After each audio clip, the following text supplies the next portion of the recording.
नमस्कार, सिक्किम क्रोनिकलमा तपाईहरुलाई स्वागत छ।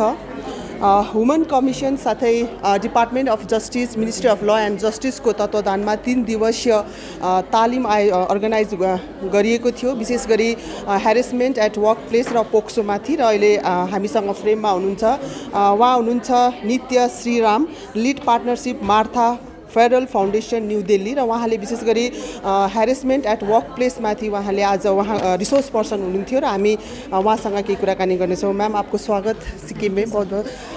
3 डेज़ का जो ट्रेनिंग है हमने भी वो पार्टिसिपेट किया। मैं एक सवाल पूछना चाहती हूँ, जो अवेयरनेस है ये हैरेसमेंट एट वर्क प्लेस कितना ज़रूरी है आज के दिन में?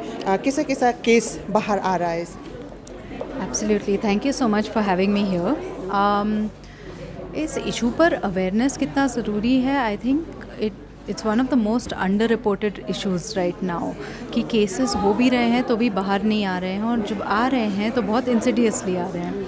तो ये जो कानून है, 9 साल पुराना कानून है, एक्सट्रीमली प्रोग्रेसिव एक्ट, एंड अगर सही से इम्प्लीमेंट करा जा रहा है तो it's very progressive, because it doesn't just focus on redressal, it doesn't just focus on redressal but also on prevention and prohibition.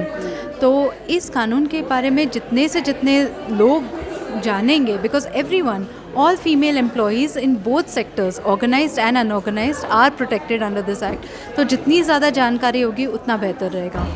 अगर ये अवेयर नहीं होने का कॉन्सिक्वेंस क्या हो सकता है?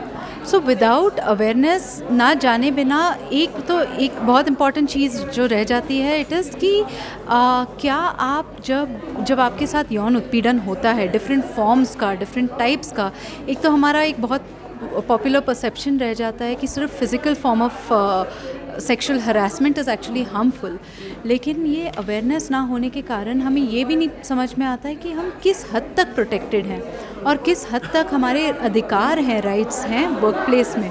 तो the consequence is that women will suffer in silence, they will continue, क्योंकि मैकेनिज़म्स बन रहे हैं, कंप्लायंस इशू, एक there is a complaint mechanism that is being set in place, लेकिन क्या विमेन रियली एक्सेस कर पा रही हैं? वो एक्सेसिबिलिटी गैप हम कैसे ब्रिज करें, that can only be done जब हम विमेन को सपोर्ट करें with awareness of their rights and awareness of these mechanisms from a gender just and survivor centred perspective.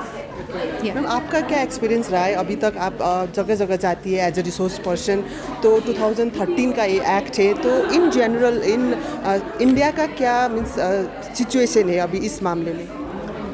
There is a long way to go. There is a long way to go in terms of getting a cultural acceptance around this issue, getting people to be able to speak about it, definitely, and also setting up mechanisms. लेकिन ये नहीं कह सकते कि तरक्की नहीं हो रही है, right? At the same time ये इशू जो है, it remains under reported.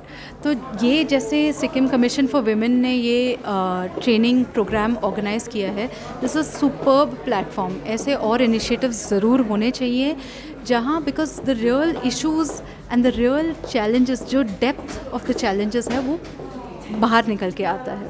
Thank you so much ma'am. Thank you. सहयोगी निर्मल मङ्गरको साथमा कविता शर्मा।